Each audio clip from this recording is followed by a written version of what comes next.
ನಮಸ್ಕಾರ, ನಾನು ನಿಮ್ಮ ಮಿಸ್ಟರ್ ಪ್ರಾಫಿಟ್. ಇವತ್ತಿನಿಂದ ನ್ಯೂ UPI ರೂಲ್ಸ್ ಅಂದ್ರೆ 1 lakh ಲಿಮಿಟ್ ಇದ್ದು ಅಪ್ ಟು 10 lakh ವರೆಗೂ ಲಿಮಿಟ್ ಇರುತ್ತೆ.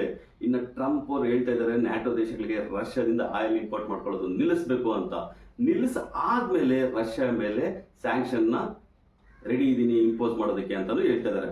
ಅದಾದ್ಮೇಲೆ ಚೈನಾ ಮೇಲೆ 50 to 100% ಟ್ಯಾರಿಫ್ ಹಾಕ್ತೀನಿ ಅಂತಾನು ಹೇಳ್ತಾ ಇದ್ದಾರೆ.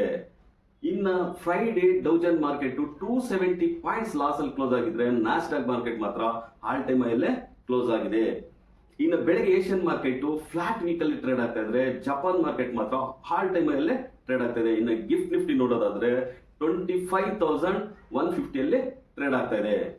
ಇದು ನಮ್ಮ ಫ್ರೈಡೆ ಫಾರಿನ್ ಇನ್ಸ್ಟಿಟ್ಯೂಷನ್ ಅವರು 129 crores ಬೈ ಮಾಡಿದ್ರೆ, ಡೊಮೆಸ್ಟಿಕ್ ಇನ್ಸ್ಟಿಟ್ಯೂಷನ್ ಅವರು 1,556 crores ಬೈ ಮಾಡಿದ್ದಾರೆ. ಇಬ್ರು ಬೈ ಮಾಡಿದ್ದಾರೆ ಈ ಸರಿ.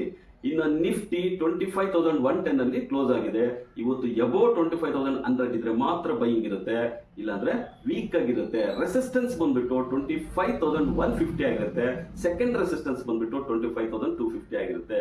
ಇನ್ನು ಸಪೋರ್ಟ್ ಬಂದ್ಬಿಟ್ಟು 25,000 ಆಗಿರುತ್ತೆ. ಸೆಕೆಂಡ್ ಸಪೋರ್ಟ್ ಬಂದ್ಬಿಟ್ಟು 24,890 ಆಗಿರುತ್ತೆ. ಇನ್ನು ಬ್ಯಾಂಕ್ ನಿಫ್ಟಿ 54,809 ಅಲ್ಲಿ ಕ್ಲೋಸ್ ಆಗಿದೆ.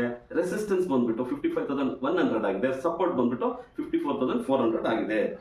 ಇನ್ನು ಈ ವೀಕ್ ಅಲ್ಲಿ ಫೆಡ್ ರೇಟ್ ಕಟ್ ಆಗುವ ಸಾಧ್ಯತೆ ಇದೆ ಅಂತ ಹೇಳ್ತಾರೆ. ಮಿಡ್ ಆಫ್ ದ ವೀಕ್ ಅಲ್ಲಿ ಫೆಡ್ ರೇಟ್ ಕಟ್ ಆಗುವ ಸಾಧ್ಯತೆ ಇದೆ ಅಂತ ಹೇಳ್ತಾರೆ. ಇನ್ನು ನಮ್ಮ ಚಾನಲ್ ನ ಲೈಕ್ ಮಾಡಿ, ಸಬ್ಸ್ಕ್ರೈಬ್ ಮಾಡಿ, ಶೇರ್ ಮಾಡಿ. ಮಾರ್ಕೆಟ್ ಡೇಟಾ ಯಾರು ಯೂಸ್ ಮಾಡ್ತಾರೋ ಅವ್ರಿಗೆಲ್ಲ ಶೇರ್ ಮಾಡಿ.